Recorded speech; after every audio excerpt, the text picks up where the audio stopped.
Hi everyone, it's Agnieszka from 5-Minute Language. Welcome to my channel. Make sure you subscribe if you haven't already and give this video a like. I really appreciate it. Welcome to those of you who have joined recently, who have subscribed to my channel recently. I really appreciate having you here.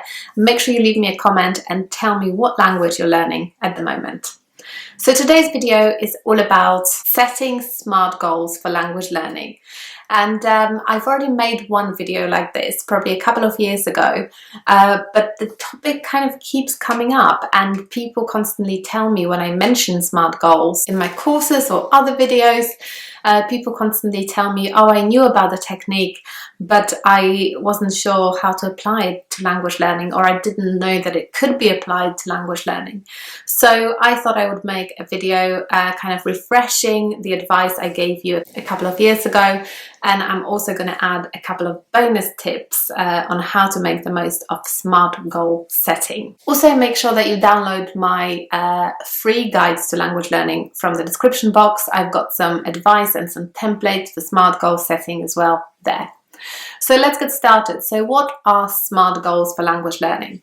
So SMART basically stands for specific, measurable, ambitious, realistic, and time-bound. And basically what it means is your language goals have to kind of comply with all the different aspects of the SMART goal setting structure. So when you're setting a language goal, often the mistake that many people make is that they make it very general, very kind of generic. They want to learn French, or they want to speak Spanish, or they want to reach this and that level in Italian. But that's not specific enough. And I think, you know, goals, you should definitely have long-term goals, but you should also have short-term goals.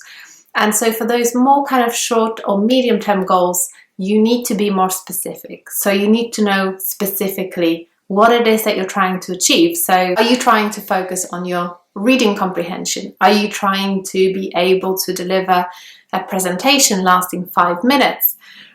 Is your goal to be able to have a conversation with a native speaker, kind of introducing yourself and talking about your interests? These should be the types of goals that you're setting yourself. So specific goals focused on specific areas. So the second element of a SMART goal is measurable. And measurable means that you are able to measure. You're able to decide whether you've met the goal or you haven't met the goal. And the best way to do that is by measuring it.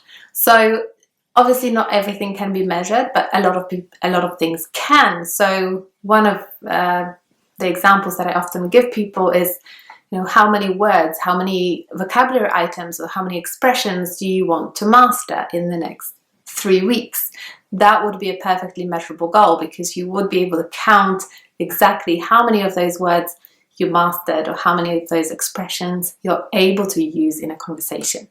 So it's good to have numbers in your goal if possible. You can also measure things by looking at, you know, what percentage of a piece of text you can understand. So you can look at a piece of text, you can look at the vocabulary, and then evaluate what proportion of it you can understand, and then focus on learning vocabulary from that piece over the next couple of weeks. And then at the end of it, you can measure again what proportion of those words you can understand and compare the two kind of results. So those are the kind of main two ways in which you can measure your progress. So the next aspect of a SMART goal is ambitious. You want to make sure that your goal is ambitious enough that it's not too easy, because if it's too easy, then it can be demotivating, but also you will not be achieving your true potential if you just settle on the minimum. So you want to make sure that you're stretching yourself, that you're setting goals that perhaps feel slightly too difficult maybe, because that's how you can ensure that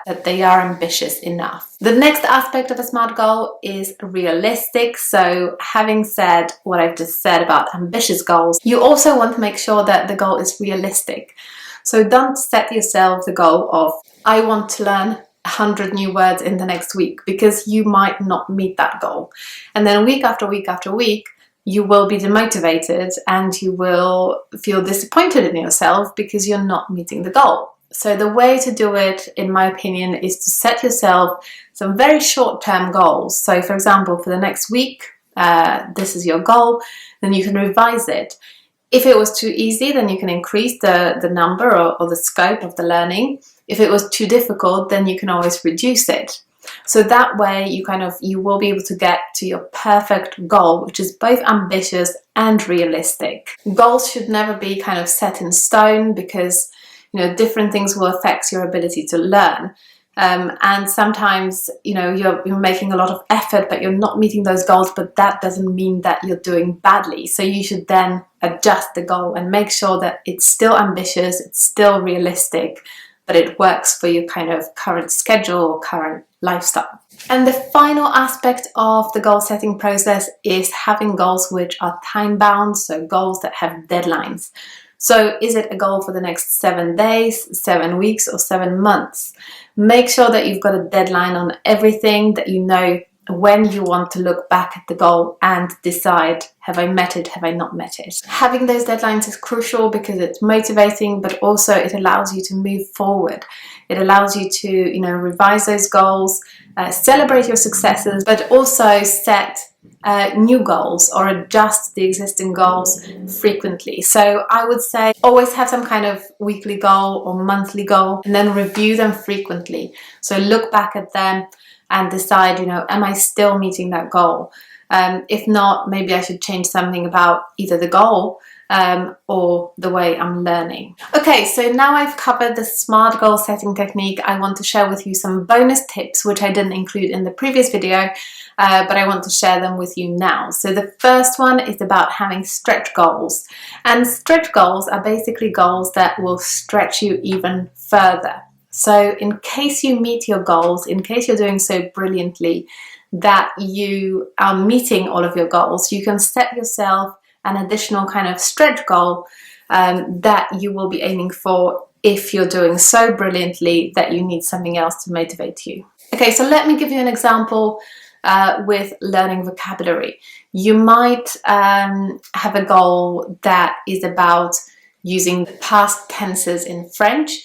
So for example, mastering the main 2 past tenses in French, and then your stretch goal could also be about mastering the kind of literary past tense in French, which is not something that you would normally focus on at this stage, but something that you would focus on once you feel confident with those 2 basic past tenses.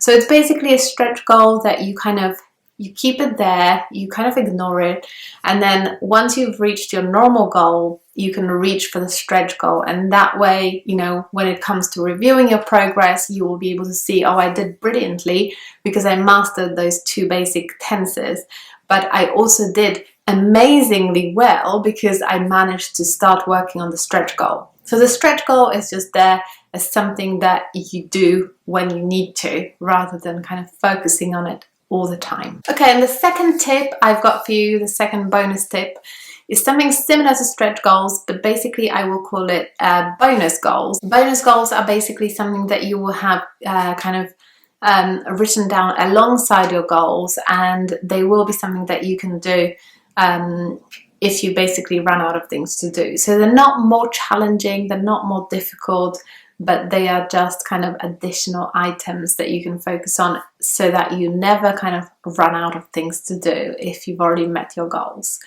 So I hope you enjoyed those tips. Make sure you give the video a like and subscribe to my channel if you haven't already, and I'll see you next time. Bye!